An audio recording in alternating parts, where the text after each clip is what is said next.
Our guest tonight is Tame Crockett, and when we asked if he'd speak to our group, his immediate response was, "I'd be honored." Well, Tame, tonight the honor is ours. Tame joined the Royal Marine Commandos in 1990 and was selected for the UK's elite special boat service 2 years later. Think of our Navy SEAL team. He served from the Arctic to the jungles of Latin America and later became senior instructor for UK Special Forces selection. And today, he's Chief Risk and Security Officer for Operation Hope. In 2018, though, he rode solo 3,000 miles across the Atlantic for veteran mental health. In 2025, he and his son Harrison rode 2,400 miles from San Francisco to Hawaii, one of the first father-son teams to do it, with Harrison becoming the youngest person ever on that route. He now leads Road to Recovery, helping veterans find healing and purpose through rowing. Please welcome, if you will, Tame Crockett.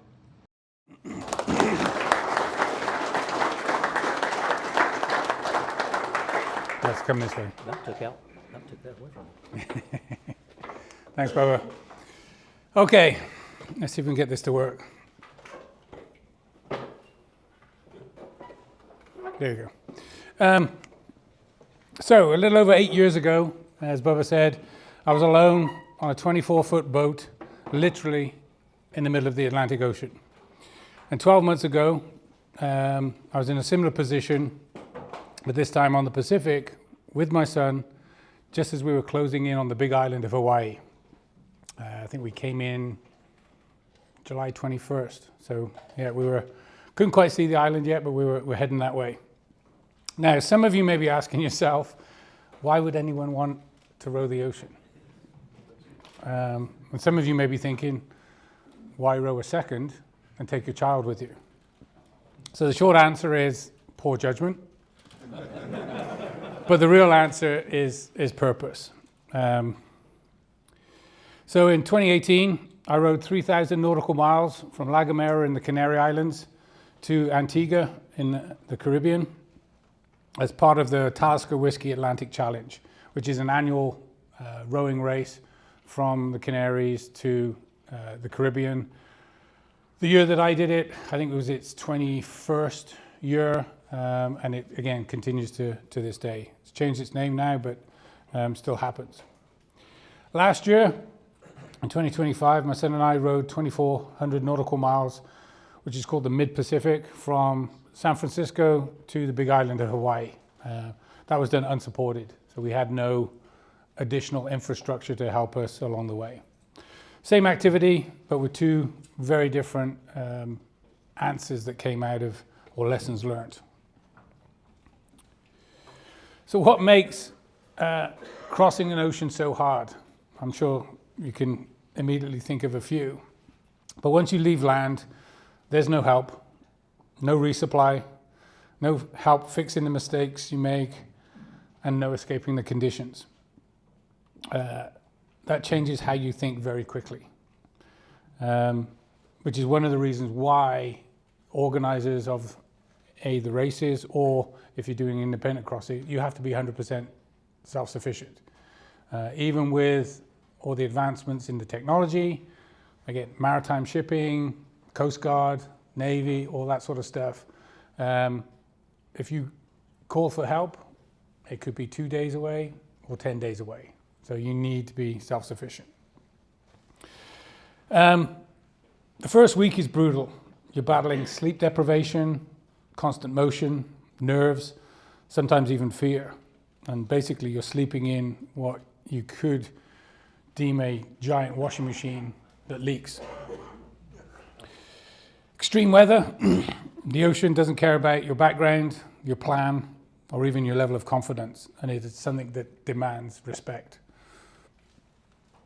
Now, everyone worries about sharks, whereas some of the real threats are slow and boring. Seasickness, blisters, infection, broken gear, exhaustion, and the constant exposure to the elements.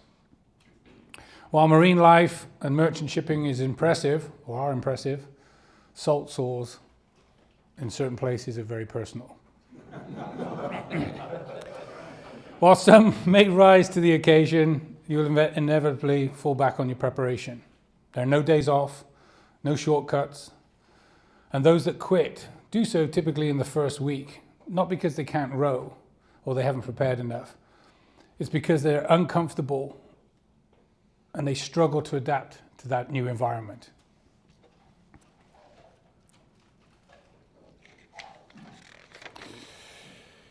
It's this very strange feeling when you lose sight of land, but it's important not to kind of focus on the horizon and fixate on all those unknowns.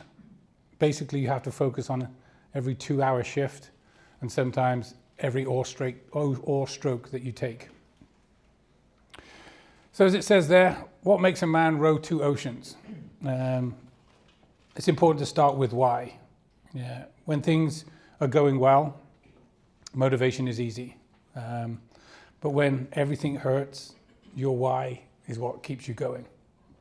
In 2018, I rode the Atlantic to honor a close friend of mine that I'd lost to suicide and to raise awareness for veterans' mental health. It was a personal journey, one born out of loss, but was driven by purpose. In 2025, that mission continued, but this time across the Pacific, with my son as my crewmate. And while the cause remained the same, the meaning actually deepened during our preparation. It now became more about legacy and sharing the experience and passing forward the values that shaped my first journey with my son. I wanted Harrison to understand that the most meaningful things in life are not handed to us, but are often come to us through challenge, and that purpose will always outlast passion. Extra bonus point. Anyone pick me out of that picture? You're the one with the hair. I had a lot more hair those days. Yeah, bottom row, far right.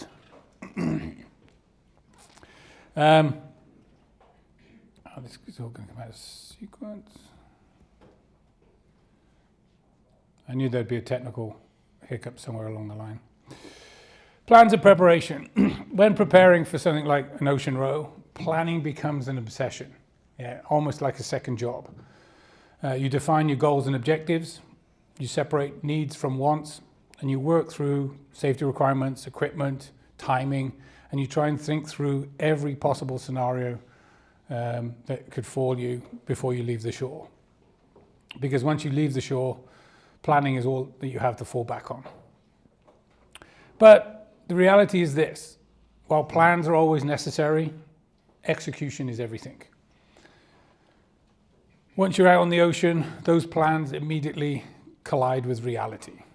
You're dealing with illness, injury, exhaustion, equipment failures, and things that you sometimes can't control, like the weather, currents, and fatigue. Eventually, you come to realize that most days it's some combination of the above, sometimes all at once. And that's where the real challenge lies, not in rigid planning, but in your ability to adapt and execute either way. Now for the Pacific, I had to add another dimension. It wasn't that I was rowing with a teammate that I'd met through the sport. I was rowing with my son. And rowing with your son doesn't remove problems, it magnifies them. Every decision you make matters more. Every mistake feels heavier. Every tough moment tests your patience and your communication. But as time passed, something else was also magnified, and that was trust. Trust in our preparation, trust in our plans, and most importantly, our trust in each other. And that trust becomes one of the most important things, certainly one of the non-negotiables when you're thousands of miles from shore. At one point, we were in the middle of the Pacific, or that part of the Pacific, and we were probably closer to people on the space station than we were with anyone else. Also, you see on there is fear management and non-negotiables. Fear never dissipates. You just have to get better at managing it when out on the water. Some of those non-negotiables, and this applied to me when I was by myself on the Atlantic, and then more so when I was out on the Pacific with my son. Safety. Yeah. If it's not safe, don't do it. Well, kind of. I was told very sternly by my wife that I had to bring my son back. She was less concerned about me, but her son, it was sort of one of those things. If something were to happen to him, I was just going to keep on rowing and maybe end up in Australia. Movement, like I said, if it's safe to do so, just keep rowing. That was the important thing. Whatever pain, whatever situation we were suffering through, get the boat moving, it ends quicker. And then communication was always key to everything. So those were our kind of non-negotiables in our execution of this. There's an example of some of the extremes, sometimes in the same day, sometimes in the same hour, that you go through, from squalls that would hit us to fantastic sunsets, sunrises, and occasionally some sun during the day. So what lessons did we glean from the ocean?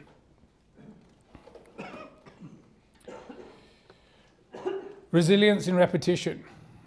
The boat only moves if you keep rowing. Action will always beat inaction every time.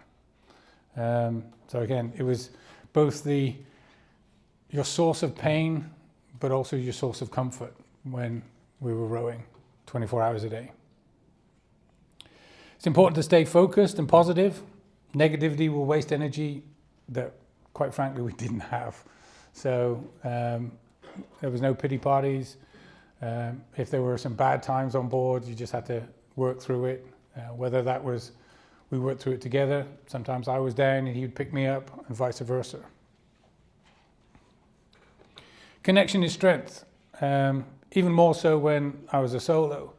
But ocean rowing teaches you that recovery, rowing is a team sport. When I was on the Atlantic, I may have been by myself, but I had a whole team behind me that were helping me weather out, talk through technical issues, problems with the boat, all that sort of stuff. Adopt a flexible mindset. That rigid thinking breaks faster than any piece of equipment will. Purpose beats pain. Pain screams, but purpose whispers, but it also lasts. And like I've already said, keep moving. Some action is always better than none. Progress will always beat perfection.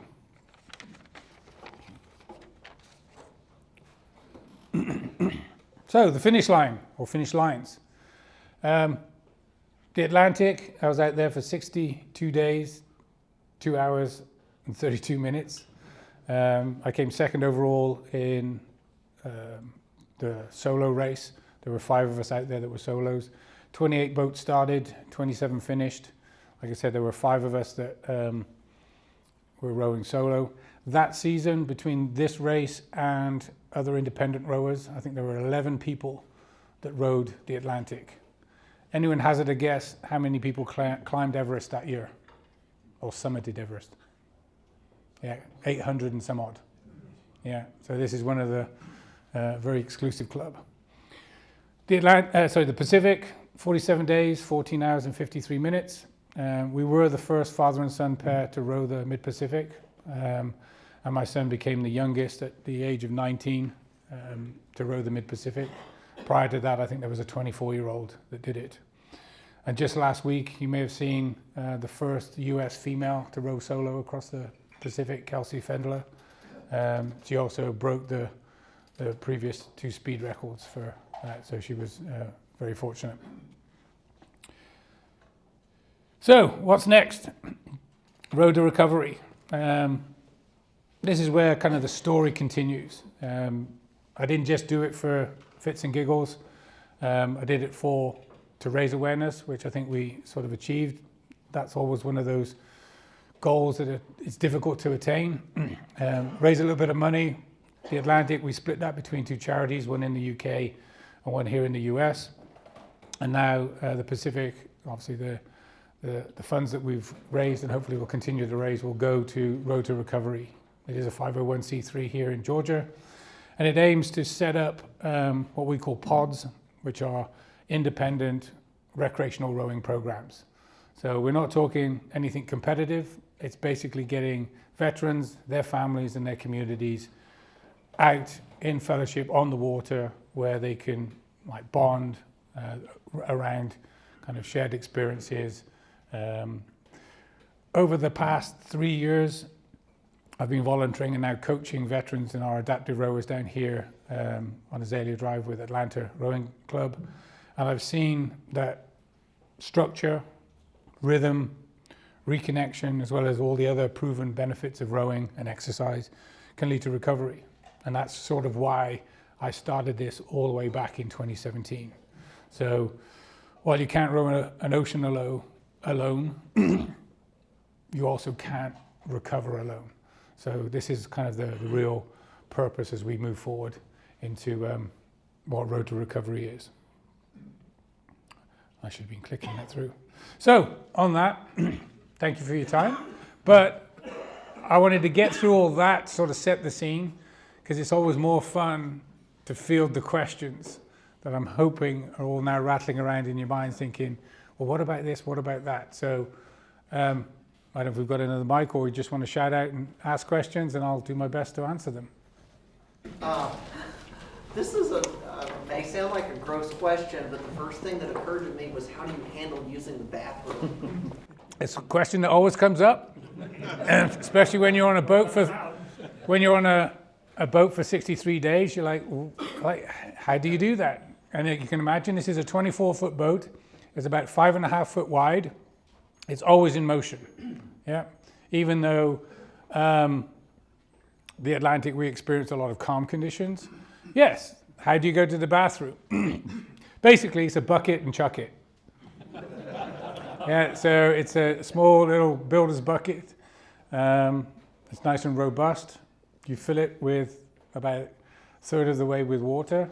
You do your business, sometimes with the most spectacular skyline that you can imagine. And then you just throw it overboard and away you go. So Tim, as far as safety measures, like if you were out in the middle of the ocean and you needed help, how long, who would you have alerted and how long would it have taken them to get to you? So yeah, the safety is sort of layered into the whole thing. As you can see there by the design of the boat, it has to be designed to what we call self-right. So if you were to get hit by a large wave in the wrong direction and it were to capsize, it needs to pop back up. So the two cabins that you can see on either end, those are sort of airtight. And then you have all your heavy stuff like your lines and your anchors and ballast water low down in the thing. So essentially it'll flip back up. The next piece is that you have to be tethered to the boat. So essentially you wear a climbing harness and you are clipped to a safety line in the bottom of the boat. Because if you become separated from the boat, certainly as a solo, that's it. Right? There's no point in you wearing a life jacket because that's just going to prolong your death. So you remaining in contact with the boat is the next piece. Just like any other ocean-going boat, you've got all the other sort of safety equipment on board. So you've got a life raft, you've got immersion suits, you've got emergency rations and water in case you lose power. So on board is some marine batteries. You can't quite see it in the pictures there, but there's solar panels that run those things because you basically have to make your own water. So you should have enough supplies on there to last about 10 days. So if you were to have something catastrophic happen, major injury, fire on board, loss of power, depending on where you are, you can just about see in the background there, kind of to my right hip, a little yellow-orange device. It's called an EPIRB, which is kind of an emergency satellite beacon. You pull that, it sends a signal up through the satellites to certain stations around the world, and then what they will do is direct the nearest capable vessel to your rescue. So you pull that, and like I said, depending on where you are, it could be 2 days away, 10 days away, or further. So as soon as you're about 100 miles off the coast, like the west coast of California, Coast Guard's done. They can't the helicopters can't get out to you and back. So they can then fly a C-130 or something else over you, and they can spy you and drop a life raft or stuff to you. But then it's a ship that's going to have to come to you. So it could take a considerable amount of time. The further you go out, the longer that duration is, because the shipping lanes on the west coast go up the coast and kind of over the North Pacific into Asia. So there's very little traffic that goes back and forth. Not like the Atlantic. There's a major shipping lane that was probably 200 or 300 miles from the route that I took across that. So help would probably get to us quicker on the Atlantic than it would be the Pacific. So it's all sort of timing from there. And then we've got all the other equipment on board, like so first aid, all those sort of bits and pieces to last it out. But yeah, that's kind of what puts it in that extreme category. You say you make your own water, you're desalinating water? Yes, yes, there's a little desalination unit in there. From a navigational point of view, how did you know where you were, and how did you know you were on a path that would take you to where you wanted to get without drifting off that path? So there's always redundant systems on board. So I had 2 trackers and a chart plotter. So you've got a GPS system that tells you you are here, Latin long. So I always knew where I was. Couldn't do really much about it. I also had what we call a weather router on board, on land. So what they were doing would send a text message to me via a satellite kind of texting system to say, okay, you've got a weather system coming in, move in this direction. So we would try and work the weather in our favor. Now, when we left San Francisco, we had our game plan based on the weather window, because the important piece is breaking free of the West Coast, getting off the continental shelf before you can sort of work your way down and into the trade route, trade winds that take you across. We had to delay a day before we left. The weather window opened up, and we knew that there was these strong winds coming down the coast, but we felt that we could probably clear the landmass and then kind of stay on the edge of this weather system that would actually help us down and around. We also noticed that there was a deteriorating hurricane off the coast of Mexico, about 170 miles away, which we thought, that'd be fine. What we didn't realize that the effects of that hurricane was, we were still dealing with it, which didn't really change the wind much, but the sea state, we had the sea coming in from like 3 different directions. So at that point, you just want to point the boat in the most like less troublesome direction. Within the first 24 hours, we'd almost capsized 3 times. And we elected to go on what we call a power anchor to hold the boat into the waves to prevent us from capsizing. And we had to do that throughout the night. And that was one of those safety calls. Now, having my son on board, I didn't realize that, again, I would probably err more on the side of caution, because if you've ever met my wife, I wouldn't want to cross with her. So that first night, like I said, that first day, should I say, at 5:30 in the morning, he's still in his hotel bed. 15 hours later, like I said, we'd almost capsized twice, and the sun was going down, and I just felt that he wasn't ready to deal with those big seas and those sort of conditions. So we put the power anchor out, slept that night, and we did that for the following 2 nights until the sea state started to calm a little bit, and we carried on. But yes, really, you're just pointing the boat in a rough direction, which you want to try and get the sea and the wind behind you until you get to a point. But the Pacific was not in our favor. We had to fight our way across.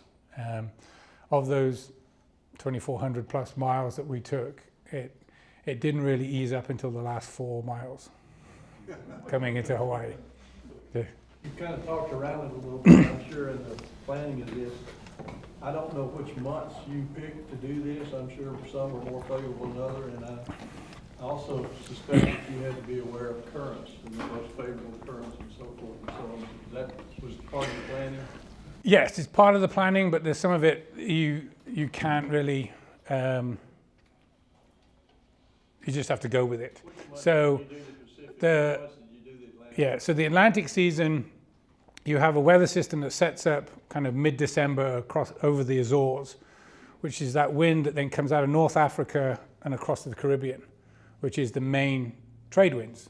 Yeah, so you leave the Canary Islands mid-December because you want enough time to get across before hurricane season. So it's that sort of, some boats will leave around, like we left 12th of December. Some boats won't leave until maybe first or second week in January, depending on what the year is. And obviously you get El Nino and El Nino years, and some years are better than others. So it can be a little bit of a lottery. The year before, in 2017, the winds that were coming out of the Canaries and across were very strong. They were very sustained from start to finish, but they were all in the right direction. That year, all the world records were broken. The following year, ours started that way. It was a fast start, and then we had the complete opposite. We had 3 distinct periods when there was no weather at all. It was like flat calm, not a breath of wind, which you may think, oh, that's great. Until you realize the boat weighs almost a ton, fully loaded. There's no air conditioning, there's no running water, and you're in 90+ degree weather and almost 100% humidity. So it's pretty painful. So you want a little bit of wind and weather to help kind of blow you across. Now the Pacific is the opposite. You typically want to leave between June and July to get across again before hurricane seasons, but you need that weather system to set you up.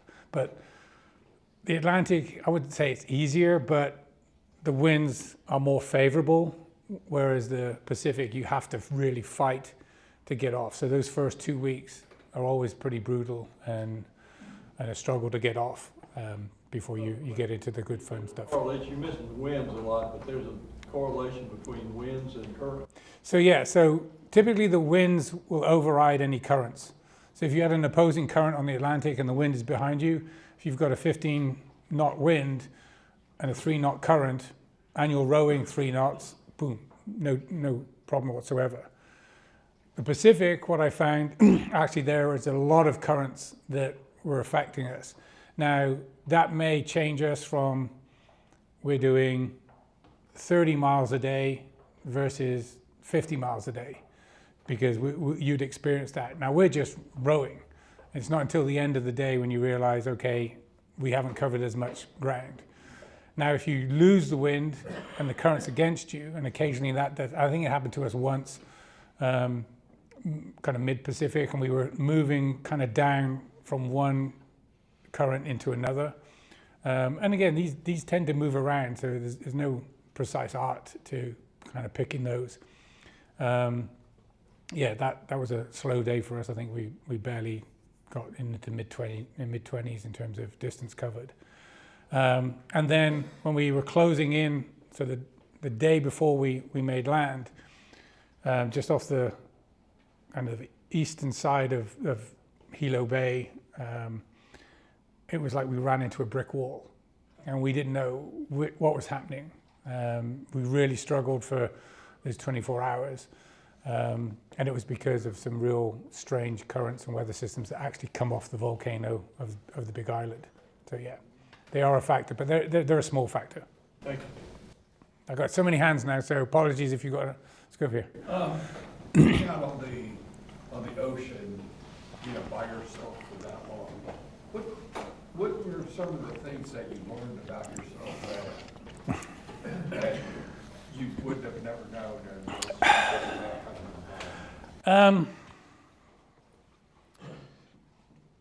It's a great question. I'm not quite sure how to answer it. For myself, I've been through some stuff, so I knew myself pretty well. And it is surprising how much your body will physically go through, and how fragile your mind can be under certain conditions. And that's mainly down to sleep. Sleep deprivation is one of those things that you can't train for. It's not like, right, okay, for this week now, I'm only going to survive on 2 hours worth of sleep and build up that sleep muscle. There's no such thing. Yeah, it's a race from when you leave land to get to your destination. Your body is basically breaking down. Like lack of sleep, lack of like true nutrition. You're rowing like as a solo 12 to 15 hours a day in those conditions. Everything is against you. So the longer you're kind of on the water, the more you're susceptible to that happening. Now, I got to a point, and I know someone asked me this question before we ate. I was so sleep deprived the one day. I was laying in my cabin, and I opened my eyes, and I could have swore there was a mouse about 6 inches in front of my face, just looking back at me. I could see it, I could hear it, I could smell it. And for the following 2 hours, I'm tearing my cabin apart, looking for this mouse. Couldn't find it. The following day, kind of with a little bit more sleep, I'm like, what was I thinking? But as I kind of went over that, where the boat was built in the UK and stored before it was shipped to the start line was next to a big cornfield that happened to be cut. So you think, okay, mouse could have gone from there onto the boat and made its home. But that was like 6 months previous to that. And I'd already unpacked and repacked the boat twice. And this was probably 6 weeks into the crossing. And up until that point, there was no evidence of a mouse living on board. But if you were to ask me in that moment, there was a mouse there. Like, not just I was hallucinating it, but the power of the mind in terms of I could smell it and I could hear it. And I wasn't asleep. I was there. It was crazy. So those are the sort of things that when you reflect back on, you realize, again, how strong but how fragile the body can be. Now, flip that to the Pacific. So I'd already rowed one ocean. And again, I've got a lot of other experiences in my life up until that point that probably prepared me. But the one thing I didn't factor in was the stress that I would be under having my son on board. Yeah, didn't even think about it. Yes, okay, I want to make sure that he's safe. Or I joke that my wife said, make sure he comes back, kind of joking. But in every decision that I made, my stress level was much higher. And that didn't dissipate until we literally turned the corner and came into the Hilo Bay and saw the finish line. And like I said, it's one of those things, it's hardwired into you as a parent, that when you're in those sort of extreme situations, very different than if it was just a teammate. Because a teammate, you're probably more of an equal, you've trained together, you've got different things.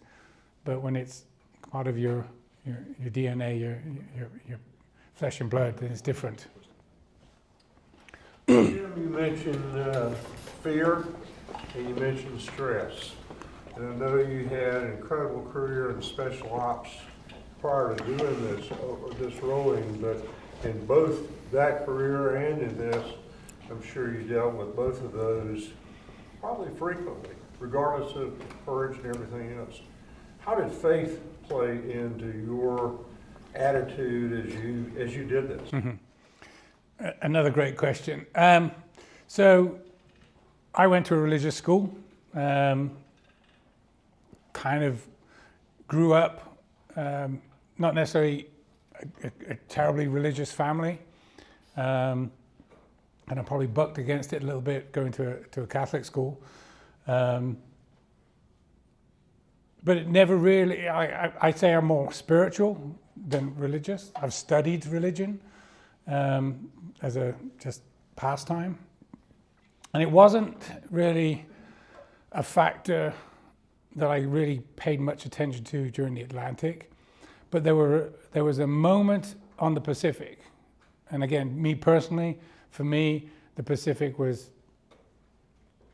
5x more difficult than the Atlantic, just in terms of everything that we experienced, again, having my son on board and all the rest of it. And there was a day that It was early morning. We'd been battling through some real bad conditions. Like I said, during the whole crossing, I think we only had 3 days of sun. It was pretty brutal. And then it was probably 20 minutes or so before I had to wake my son up for shift change. And I was cold, wet, miserable, feeling a bit down. And then the clouds literally parted and the sun came out. And it was like the warmth wasn't just from the rays of the sun hitting me. I felt comforted that there was someone, a higher power out there going, you got this. And I can't really describe it more, like I said, because it wasn't a particularly harrowing thing. I wasn't fearful at that time. I was just down and I needed something to pick me up. And that's when it sort of happened. So then I would say that would be the closest thing to faith in that point. And from that point forward, yeah, I would say that I'm drifting more back to the church from there. Just wanted to know how your son came through all this. I mean, was he a good rower when we started out, or So does he still like you? Or? he does, yeah. We've grown even more closer. Like I said, my son he's horizontal. And from the age of like 3 months, like he wouldn't sleep unless he was attached to you. But from that 3 months onwards, he's been no trouble at all. He's not an athletic kid. He didn't play sports. Yes, he was in ROTC here at Lassiter, but was on the drill team and the academics team, not on the sporty side of things. Plays card games and all the rest of it. But he's a great kid in that sense. And when he was there at the start and finish of the Atlantic, he has a fascination for history and military and all that sort of stuff. He's unlikely to join the military because he's got a severe peanut allergy. So when we were planning the Pacific, I think it was my wife sort of said, "Oh, ask Harrison if he'd be interested." And I kind of half jokingly said, "Oh, would you want to do it?" He said, "Yeah, I'd love to." So from that point forward, it changed the planning a little bit. But again, he's also a teenage boy, and we wanted him to prioritize school. So we kind of had to work things around, but also I wasn't going to let him out on the ocean with me without making sure that he was going to be safe. Because if something happened to me, he's going to have to look after both of us and everything else. So we had to cram a lot of stuff in and get to him to a point where he was competent and somewhat confident. We did some training. We had basically spring break. We spent it down a very wet, windy week in Brunswick. The plan was to sort of spend 4 or 5 days out on the water doing some training. The weather was that bad with the currents and the wind. We barely did a day and a half's worth of rowing. But it was probably better training in the sense of having to work routines, because it was so bad that we were getting dragged by the wind in the marshes, and a few times when we struggled to make the tides, had to literally sleep out on the boat in the marshes. So that, I think, set himself up well for us to leave San Francisco. Fast forward to day 3, he comes on, sits down in the rowing seat, and I could tell there was something wrong. And he looked up at me and said, "I don't think I can do it, Dad." So I spoke to him and said, "Well, I know you can do it, but if you don't want to do it, if you want to quit now, that's on you. It's a decision that you're going to have to make, because you're going to have to live with it. I know you can do it, so I'm not going to make that decision for you." I said, "Well, do you want to speak to your mom?" He said, "Yeah, okay." So he called his mom. She said the same thing. He spoke to his sister, and then he went, "Okay, I'll carry on." I also told him that, well, if you decide to get off the ride now, it's not like we can just stop. We were already past that 100-mile mark.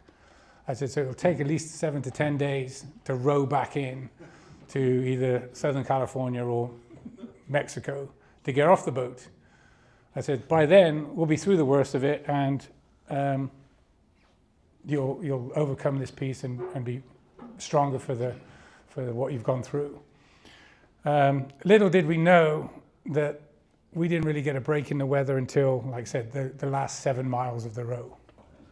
And it became a standing joke that it's like, oh yeah, better weather's going to be at the end of the week. Next week it's going to be much better. It will be, but I think it was maybe day 10 or 11, something in him just switched. And every 2 hours he would get up, get on the oars, and not really complain at all. A little bit picky over some of the food choices that were left as we were like going through the good stuff. He's a bit of a picky eater. But again, he didn't really complain until he got off the boat. And even as he jumped off the boat, we were still struggling because we made the joke that the Pacific didn't really want us to leave. It was quite an ordeal all the way from start to finish. Tim, I have a question about road recovery. So how do the vets find you, or more importantly, how do you find the at-risk vets? So we're not just focused on at-risk veterans. We'll take all veterans, like I said, their families and the communities that they're in. While I've been at Atlanta Rowing Club, I now lead the veterans program. And one of the biggest challenges that we have is veterans getting to a fixed location. A lot of our vets actually live on the south side of Atlanta. To get through Atlanta traffic, as you can imagine, is a struggle. So that's where I sort of changed the idea of, instead of them coming to a fixed rowing location, as long as they've got access to water, be that a lake, river, coast, intercoastal, whatever, the idea is that we'll have basically 6 to 8 boats, a trailer, all the equipment they need, some training, and then a curriculum to follow. So then they can take those boats and set up their own rowing, and they can obviously move around an area. So it's better to take the equipment and the opportunity to them rather than us.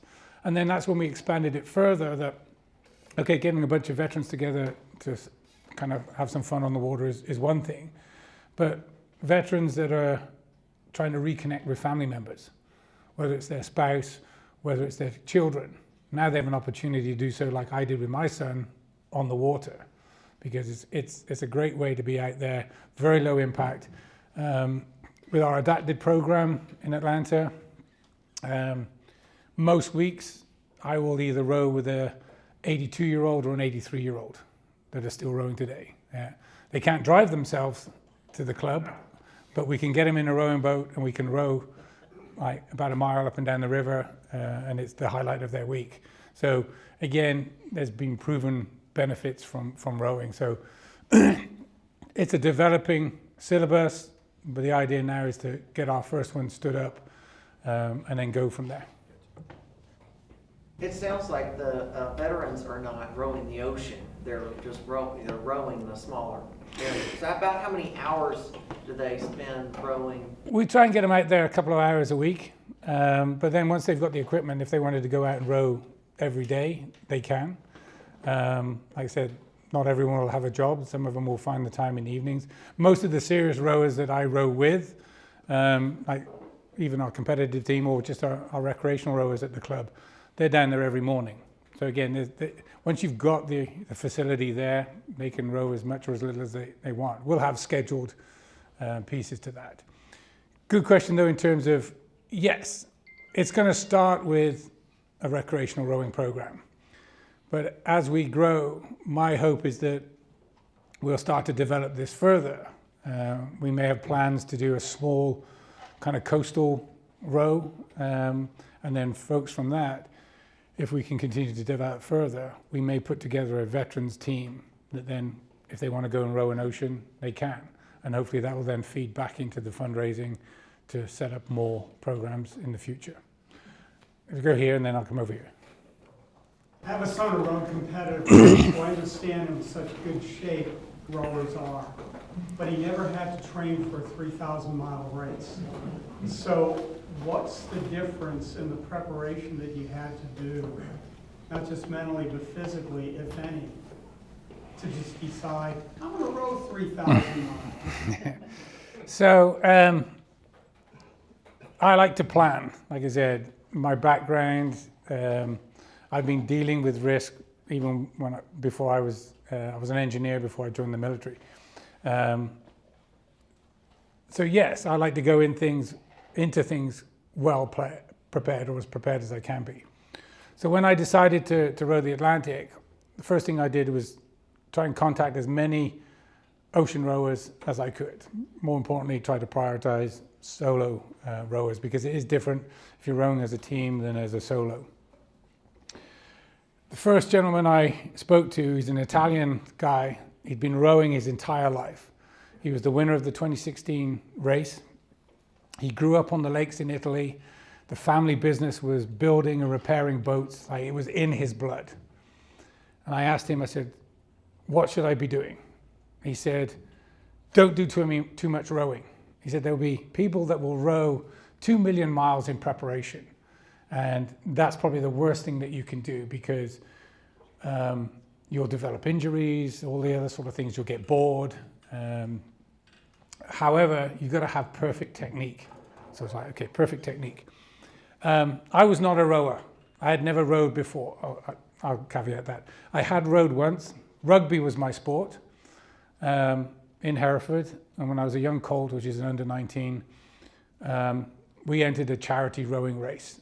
And I think we probably went about 600 yards before we capsized. So that was my rowing experience coming into this. I had about 18 months to prepare. So I focused on good technique. So a good friend of mine actually coaches for a university in the UK. So I did about 20 minutes with him. A lot of YouTube videos. I spent about 40 minutes on the water down here with Atlanta Rowing Club, and that was it. My preparation more was on the boat, the things that I could control, nutrition. I'm an older rower.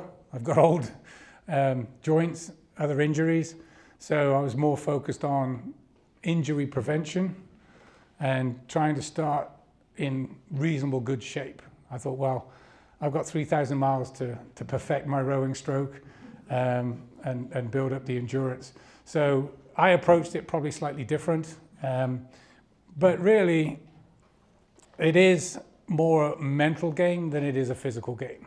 Yes, there's some physicality to it. Again, you need to be able to climb back in the boat when you get out of the boat. You've got to row 12 to 15 hours a day. But it's surprising, like I said, it's those things that you don't think about. Yeah. We did a charity 24-hour row here with a gym before the Atlantic. Things that I hadn't considered before. How uncomfortable it is to sit on a rowing seat for 2 hours at a time. And then when your clothing's wet, when you get hit by a wave and then your clothes dry out, what gets left behind? Yeah. And you're rowing, what happens? It's like somebody rubbing sandpaper across your butt, between your legs, anything where a lot of people will actually row naked. I didn't. I couldn't quite get on with rowing naked, but a lot of people do row naked. And yeah, so those are the sort of things that you have to prepare for. One of my qualifications in the military was a medic, so I knew how to look after myself and those sort of things. So yeah, I think outside of the specific training, I had 20 years worth of looking after myself in some of these places that I was okay. Spent a lot of time in the jungle where you're always wet. So again, those are the sort of things that didn't really factor into it. And then yeah, sleep deprivation, that sort of stuff. You just have to roll with it. And one of those things that I did learn about myself was, again, your limits. So those things. Two things. One, when I had lunch with Lee and myself, you brought up an interesting point. I think you said this is more Tim Crockett than empirical.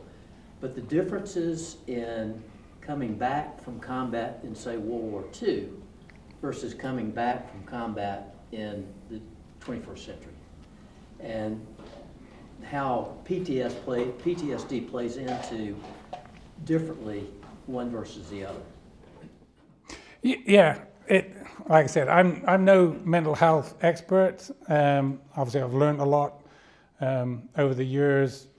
Again, both when I was in the military, more so when I was working with journalists. So for 16 years, I worked with frontline journalists in combat zones, disaster areas, and the instances of PTSD and self-medicating, suicide were very, very prevalent in journalists.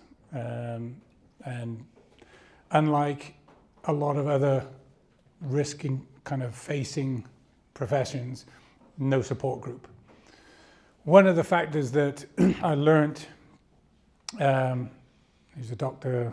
Anthony Feinstein up in Toronto, who had studied kind of PTSD today, or in more modern times than World War II and those conflicts, is that the decompression time. Time is one of those things that helps or hinders. When returning from Second World War, you go back onto like where you get kind of demobilized, put on a troop carrier, and then you spend the next 6 weeks returning to the United States with people that have had that shared experience, gone through the same things that you've gone through, and essentially you've got all of your battle buddies as your counselors. So you talk through things because you can share those experiences because you've both gone through them. Whereas today, you don't have that. Right? You could literally be in downtown Ramadi in a firefight, seeing your friends get blown up and injured, and then be on a plane and less than 48 hours be back home in your own kitchen. So you don't have that time to sort of process, let alone decompress. So I think that's one of the big factors that a lot of people don't consider. So yes, your speed of return. And then obviously there are a myriad of other factors that come into play. Hang on one second, I got a gentleman in blue at the back here keeps asking me a question somewhere. No, it was over here, sorry. You're all wearing blue. I'm like, look around. It's today's color. Okay, today's blue. Excuse me, 2 questions. Food choices. What did you eat on the boat? And then when you do your row for recovery down the river, what do you row? Do rowboats, canoes, kayaks, racing things? So, food's a great question because the longer answer to this, my boat was built in the UK, stayed in the UK while I was here, and then got shipped to that. So I didn't spend a great deal of time training on the boat or with the boat. I had to spend 100 hours with it, which I did in 1 week. So I focused on things that I could work, and that was like nutrition. I've already spoken about being an older rower, so I wanted the food on board to be very nutritious, like high calorie, and anti-inflammatory. So I thought those sort of things I need to factor in. So I played around with a lot of different foods. Most of it is all dehydrated or freeze-dried because, again, you have to shrink down that space. The race requirements for the Atlantic meant that you had to take a certain number of calories on board. So for a solo rower, you had to take 90 days worth of food based on your calorific burn rate, and they gave you a formula, which for me equated to around about 8,000 calories a day. I actually upped that a little bit more to about 9,500 calories a day. So I had plenty of food on board, especially when I got to the other end and you could see what was left over. 20% of that has to be meals ready to eat. So in case your water maker breaks and you don't have access to water to rehydrate it. So I focused on kind of things. And again, your food palate, your taste changes. So what you like at the start, at some point you're going to, I hate this, and you won't want to eat it again, and vice versa. Money was also an issue. My food for the Atlantic probably cost me, I don't know, $6,000-7,000 worth of food. So I also bought food from teams that had done it the year before. So this one team said, oh, here, have some of this. What I didn't realize when I bought it off them is about 50 meals, 50, 60 meals, they were all the same, chicken tikka masala. Now, granted, it was pretty good curry, so I did eat chicken tikka masala for 50 days straight on the Atlantic. However, one of the packets, and it was a Norwegian brand called Termat, and it's phenomenal food. It's dehydrated, so it actually preserves a lot of the nutrients. But I didn't realize that one of these packets had probably gotten a little pinhole or a hole in the packaging, and some moisture had gotten in there. And obviously chicken and moisture and time don't go well together. So one day, I dove into my chicken curry. First couple of bites, I thought, tastes a little bit off. I'll be okay. Finished it. And then about 4 hours later, realized that it was probably gone a bit bad. So that bucket that we talked about earlier got a lot of use for about 3 days. And like you said, it's one of those things you just have to carry on. Thankfully, you're never far away from the bucket, but it sapped my strength for a while. So food poisoning on the Atlantic is never good. Your second part of the question in terms of what do we row? Down here we row normal rowing sculls. And again, most of our veterans and adaptive rowers will row with an able-bodied person. So we start them off on the ergs, we give them the techniques. We try and get them in the boats as quickly as possible. If not the first day, but the second time they come with us. And we'll probably put them in pairs. So we've got 2 sculling seats in a boat. If they're a little bit unsteady, a lot of our adaptive boats, we can put pontoons. So they're very, very stable, and we can get them out in the water. And then once they've got enough technique, we try and get them out in singles. But we can put them in quads, we can put them in pairs or doubles. And so whatever is available to us, and we can get them out safely and competently so they enjoy their time on the water, basically. Now, road to recovery, though, we've got coastal boats. And coastal boats, basically, you can row them anywhere, out on the lakes, on the rivers. They're very, very stable and very accommodating, which is why we went that route.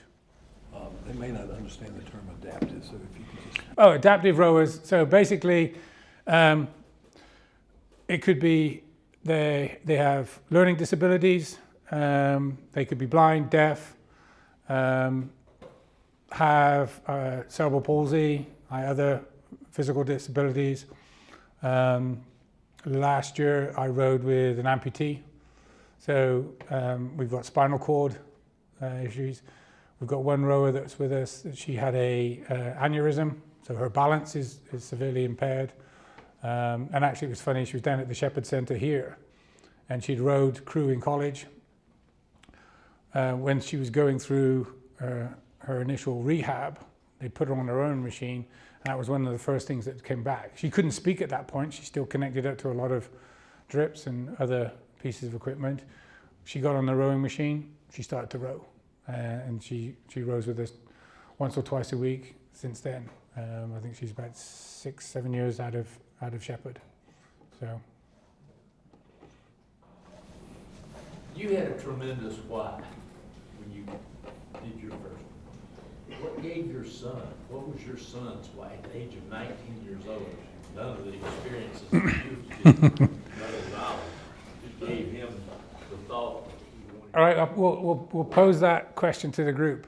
Who here at 19 had a strong why? For anyone. Yeah. I don't think he had a strong why. I think he got swept up in the moment. He probably just wanted to do it with me. What kept him after the third day out there? I think this became kind of a big experience for him. Like I said, I knew, not just with that fatherly, yeah, you can do anything you want to be sort of thing. I knew he could do it. He's strong, but most teenagers probably lack confidence. Yeah. Mental is 90%. Yeah. Well, once you're on the boat, it's very hard to get off the boat as well. So, I think as we started to row out of San Francisco Harbor, and I said, right, it's your turn on the oars. He probably was maybe second guessing himself, but that's it, you're on the ride now, you can't get off. But it was my wife that sort of saw the change in him when we were in Hawaii. Within a matter of hours, she felt that he was more confident, he was more sure of himself. So he did a lot of growing up across those 48 days in the Pacific. All right, I've got lots of questions from over here. Hang on, you've got too many questions. Not that I don't want you to ask them, but yeah. What's your next adventure? I was hoping someone was going to ask me this, because I've been sat on this for some time, and thankfully my wife asked me 3 days ago. She said, "Oh, what are you doing?" Because she saw I was doing stuff. So first of all, I want to get this first pod up and running and road to recovery with a little bit of momentum. But in terms of adventures, so pre-COVID, I got asked to join the team to look at rowing the Northwest Passage in a single season. Never been done. Last year, two double kayaks actually did the crossing in a single season. But it's still never been rowed by a team in a single season. So I've been scheming away in the background for a number of years, because I keep getting drawn back to that. And 3 days ago, my wife said, "Oh, what would you like to do next?" And I was like, "Row the Northwest Passage." She's like, "Okay." So that night, I put on YouTube. There was a Canadian and actually a guy from Arkansas that tried it last year in 2 homemade boats. One guy came off after a couple of weeks. The other guy probably got most of the way there, but there were some flaws in their plan. So I've analyzed all of that, and I'm now just looking to build the boat and start planning that. Not next year, but maybe 2028. How far would that be? So it's basically from the Atlantic. So the Northwest Passage is obviously different routes, but Guinness Book of Records say it's from basically the Atlantic to the Pacific, which they class it as Pond Inlet on the east to the entrance to the Beaufort Sound on the west coast. So again, it's probably around about 1,800 nautical miles. Different type of boat than that? Yes, because that's probably too big. So I'm going to have to go smaller. The boat that I'm looking at now is about 19 foot. It's a rowing boat, but I'll make some modifications on it that to get through some of the ice in the early parts of the crossing, you'd have to come through like little leads in the ice. So I would use collapsible oars and treat it more like a kayak to begin with until I get into open water, and then flip around and row it like a traditional rowing boat. Tim, can you plug Tame the Kraken movie? Yes, so that was the other thing. I named the campaign on the Atlantic called Tame the Kraken. The website's long gone since then, but I drew that analogy, as in the Kraken, as mental health, because the Kraken, mythical Norse beast, like Norwegian, Scandinavian seafarers, it would also be that thing that comes from the deep and drags you down. So Tame the Kraken was kind of my spin on how we can beat mental health and suicide prevention. The Atlantic kind of, yes, I filmed some of it, but didn't really do anything with it. I've still got pictures on my phone. I reconnected with a former news anchor at CNN that I worked with, who's now gone into brand storytelling and filmmaking. She said, hey, would you like if we did a documentary about your crossing or your adventure? So I was like, yeah, didn't really think much about it, but fast forward, we filmed everything on the boat. They did some interviews on the front end, interviews on the back end, interviews when we returned here with some other veterans. And we've done a first screening in New York back in May, at the start of Mental Health Month. It's not available anywhere yet, but Tame the Kraken, the movie, will hopefully come out sometime later this year, maybe early part of next year, depending on when it gets picked up. And I'm sure we can make available the trailer. But yeah, it tells our story as to why our crossing and what we're going to do next from it all. So yes, it's pretty cool. When you were coming solo across the Atlantic, and you're by yourself, when you're sweeping, other than a super long anchor, how do you keep from being blown backwards? So there's about 3.5 miles below you. So there's no anchor. You wouldn't be able to fit the rope on board. You do have to take an anchor. It's one of the safety features that you have to have. I'm like, why? You do have this thing called a power anchor. It's like a big parachute that holds you in the water. But you only use that if your drift is unfavorable. So hopefully, when you go to sleep, you're going to be drifting in the right direction. And again, you're moving pretty slowly. So even if you were to sleep 2 or 3 hours, you're where you want to be and where you actually are. There's probably not that much of a difference. And my weather writer, who was also a former Royal Marine that was helping me get across the Atlantic, he said, as long as you're sort of heading west for the first 900 or so, or until you get to the last 1,000 miles, you're fine.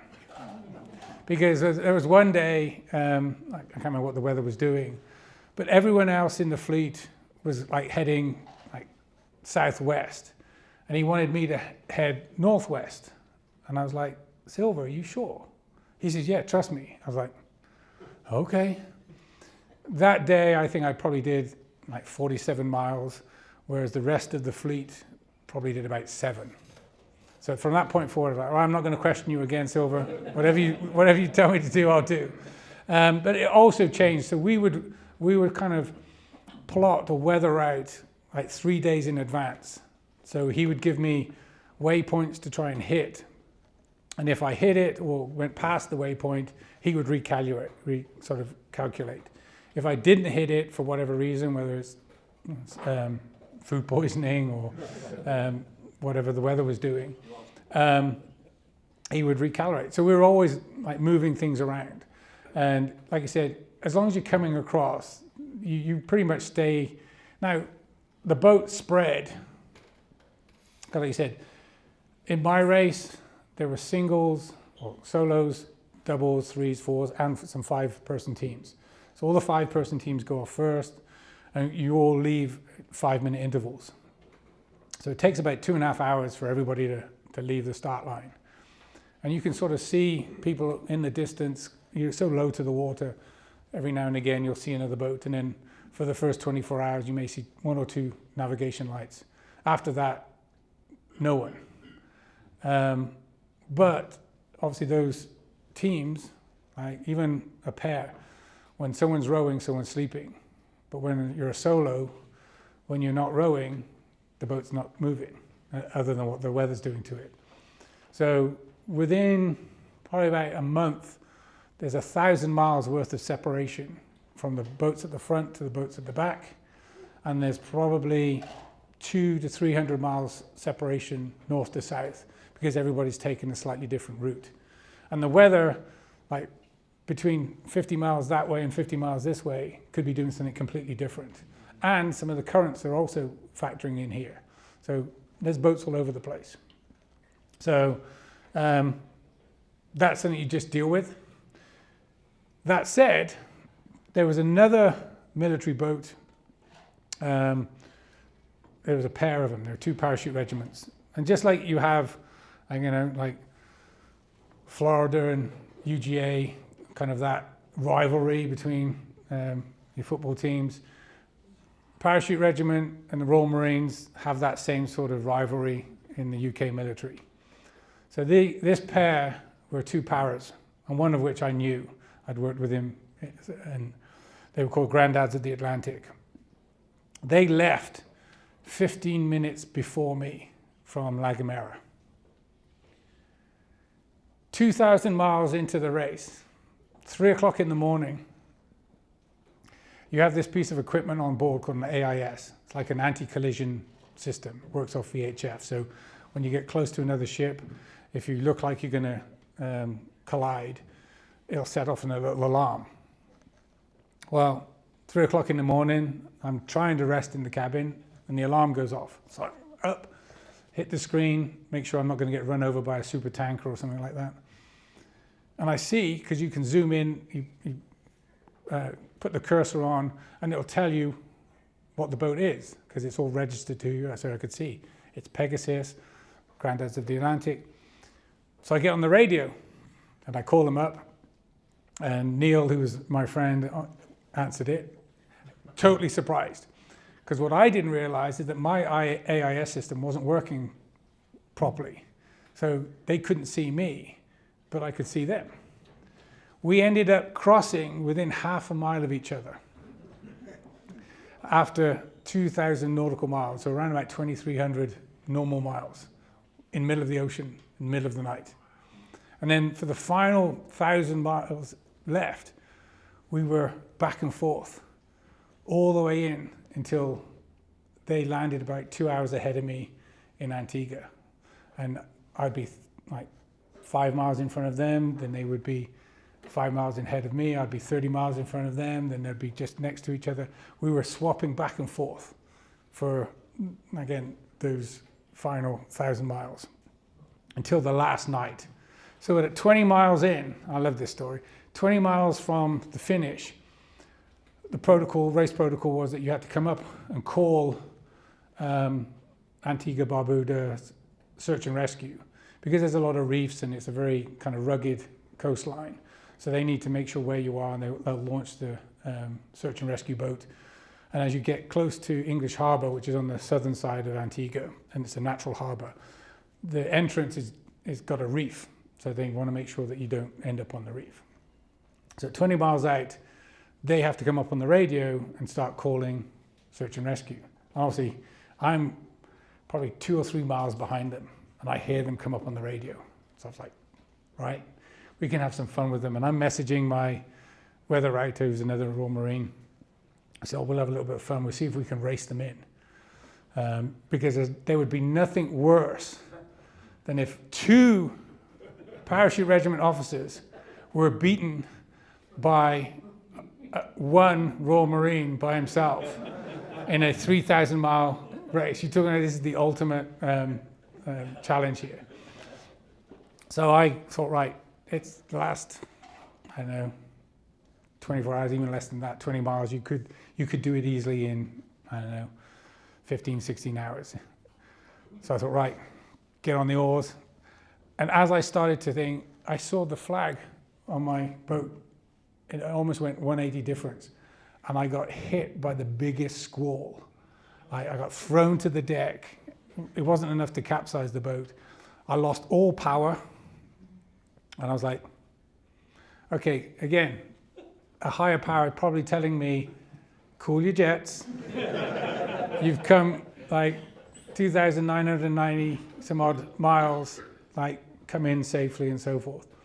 And it was funny, when I did arrive, they were still on the jetty.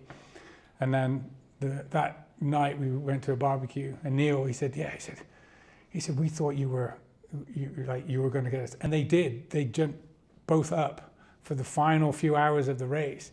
They went 2 up to make sure that I was never going to beat them coming in. He said, because we could never live that down. So question. You talked about sleep deprivation, salt. One of the bullet points earlier, you mentioned whales, sharks, or aggressive marlin? I'd love to hear a story about a whale, shark, or an aggressive marlin. So everybody, like in preparation, and if you go to what's called now the world's toughest row, like YouTube channel or Instagram or everything, you'll see all these phenomenal reels of wildlife, like sharks and turtles and dolphins and whales and everything. So you have that anticipation going into the race. Yeah, this is going to be great. It's going to be like Jacques Cousteau and like all this sort of stuff's going to be leaping out at you. For the first 2 weeks, I didn't see a single thing. And I, again, through an old colleague of mine, I had what you call a BGAN. It's like a little satellite dish. Think of a precursor to Starlink. So I had a lot of connectivity. I literally, within 60 seconds, I could pop this thing up and be online. So I'm seeing what other people are kind of posting, and they would post every couple of days. And they're like, oh yeah, we've seen a hammerhead shark, and oh, we saw a like pot of dolphins, and like all this wildlife. And I hadn't seen anything. I'd seen this like a skewer, a type of bird fly around occasionally, but nothing really that spectacular. And I was like, and it was about a week or so in, and every week you have to kind of get in the water and scrub the barnacles off the bottom of the boat, because they grow and they grow fast, and it slows you down because basically you've got all this extra drag on the bottom of the boat. So I planned to get in, clean the bottom of the boat, and then get in, and I made a bunch of fresh water, and I was going to have a freshwater kind of bath, clean all my stuff, do a bit of laundry. And I'd gotten on board, and I'm kind of washing stuff down, and I heard that telltale kind of blow and I first of all thought, oh, dolphins. So I look up, and it's an 18, 24, 20 foot pilot whale, and it is playing with the boat. I mean, I can reach down and touch it, and it's for about 45 minutes. It's just swimming up to the boat, head of the boat. I mean, it's phenomenal. I was like, that's pretty cool. A couple of weeks after that, I was then surrounded by about 50 or 60 dolphins, all again interacting with the boat, all speckled. I've never seen dolphins like these before. And typically I'm like, it wasn't until afterwards I messaged somebody and said, yeah, 50 or 60 dolphins. I didn't believe they moved in those sort of sizes of pods. And they don't. A normal pod is anywhere between 8 and, I don't know, half a dozen or so dolphins. But this was a mid-Atlantic dolphin. And what happens is that multiple pods will come together, and then the juveniles will essentially go speed dating, and then they'll form their own little pod and go off. And that's what had happened around me. So again, for about 45 minutes, I got all this stuff around me. Didn't see any sharks. Later on in, I did see this fin come out of the wave behind me as I was sort of surfing down this wave. I immediately thought, oh, shark. And just as I put the camera under to take a picture, I could see the blue flash of its tail and realized that it was probably about a 10-foot marlin that was following the boat. Thankfully, he didn't hang around long, because when you look at, like, I think it was the year before, 3 boats got struck by marlin. And what happens is basically you create a nice little piece of shade in the middle of the ocean, and you have barnacles growing off the bottom of the boat, and the little fish like to eat the barnacles, and then you get some bigger fish that eat those smaller fish, and then the marlin go after the bigger fish. But obviously what they don't see is your boat, and that's what's happened. Thankfully no one's been injured from a marlin strike, but there's lots of pictures of compartments full of water, and they've got like 6 or 8 inches of marlin spike in there. And it's only just last year's race was the first year. What they've started to do now is paint big fluorescent stripes on the bottom of the boat, which actually simulate when a marlin goes into strike, it actually changes color. So putting these stripes on the bottom of the boat is supposed to simulate another marlin being in the water hunting. So they're hoping that that doesn't happen, because I think 2 or 3 years after my race, one boat actually got hit 3 times by marlin. And yeah, sometimes you just find, like, you'll go in to clean the bottom of the boat and you realize something's sticking in the boat. And yeah, they'll come in, I know, 6 to 8 inches into the boat, depending on where they strike.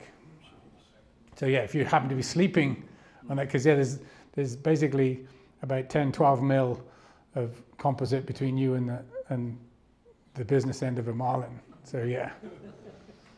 Go on then. So you were talking about the difference between the Second World War, people coming back and they had 6 weeks to debrief with their battle buddies, as opposed to 48 hours to be back in the United States, 21st century.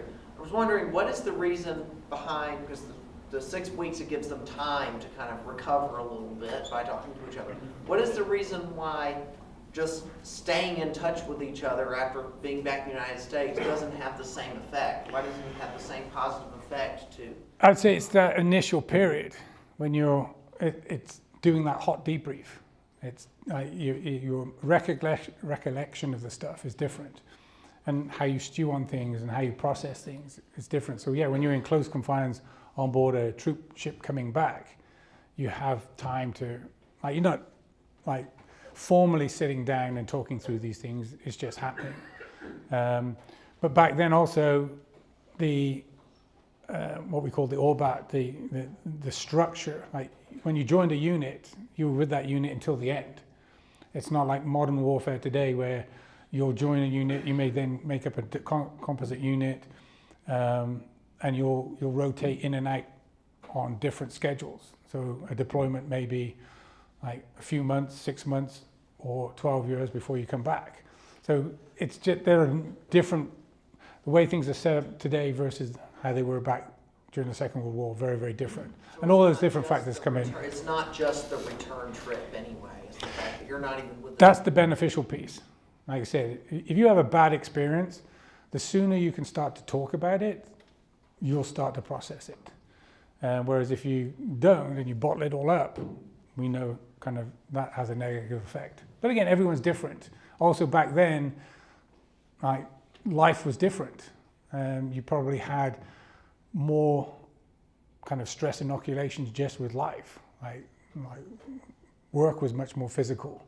You're dealing with things differently than perhaps today. And I will say and stand up that kids today are a lot softer, and probably my upbringing was probably a lot softer than some of you in here. So I think life experiences play into that as well. But like I said, I'm no mental health expert, just sort of my own observations. Any more for any more? Or you're like, oh, enough, let's go. Thank you. Thanks, guys.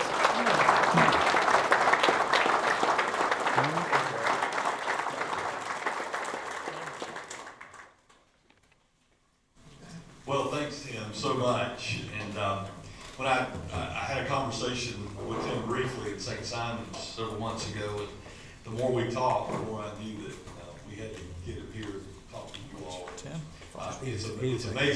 Even at this time, he hasn't probably shared everything with us. But I was thinking, and this was what I was thinking about when we were talking at St. Simon's, Tim, that one of the most difficult and largest funerals I ever had to officiate was for a 25-year-old guy named James Hunter. He was a sergeant in the Army. He was killed by a roadside bomb, and it was just a big event. And they got him home, and it affected the community deeply that I was in at the time as pastor. And some of you may have heard of the Westboro Baptist Church. They showed up to protest. It was pretty chaotic. 75 gang motorcycles that they were going to do something to those guys, and the police got involved. And they revved their engines up so that we couldn't hear the protests as we brought his casket out. And then, But after that, about 6 weeks later, I went to the Bluegrass Airport with his dad, Tom, and after we had buried James, and they gave us his leg to take to the cemetery. And we went with the funeral home, and they buried his leg that day. And I watched that family go through so much, and through that, I got to know some of James's buddies, and also some other military guys, and talk to them about some of the things that happened, after they get home. He was in Afghanistan. And I have a really good friend who used to be the head of psychiatry at University of Kentucky. He's in private practice now. But he and I were talking about that one day, and he said, James, when those guys come back, even if they haven't had a big event happen to them or a big traumatic thing happen to them, a lot of them go through that depression, and what they do is they isolate most of the time. And he said, talk therapy and medication, it'll help them if they'll come and talk to somebody about it. But he said, what's better than that are relationships for them and camaraderie. He said, that's where I see those guys really come out on the other side in a positive way, relationships and camaraderie. And that's exactly what I think you're doing, Tim. And I think that's so great. And so I just want to thank you all for being here tonight. And also, they can help you financially in some way. What's the best way to do that? One of the best ways to go to roadtorecovery.org, and there's a donate page on there, and it's pretty straightforward. Yeah, okay, great. Yeah, and I would encourage you to do that. It's a great thing he's doing. What's the name of the recovery webpage? Road to Recovery. ROW, Road to Recovery. Yeah, yeah. If you Google it, it'll come up, and it's really. Now Tim doesn't call it this, but when I talk to people about it, I call it a ministry. I think it is a ministry. So you're doing some great stuff. And also, I wanted to say to you all, thank you for being here tonight.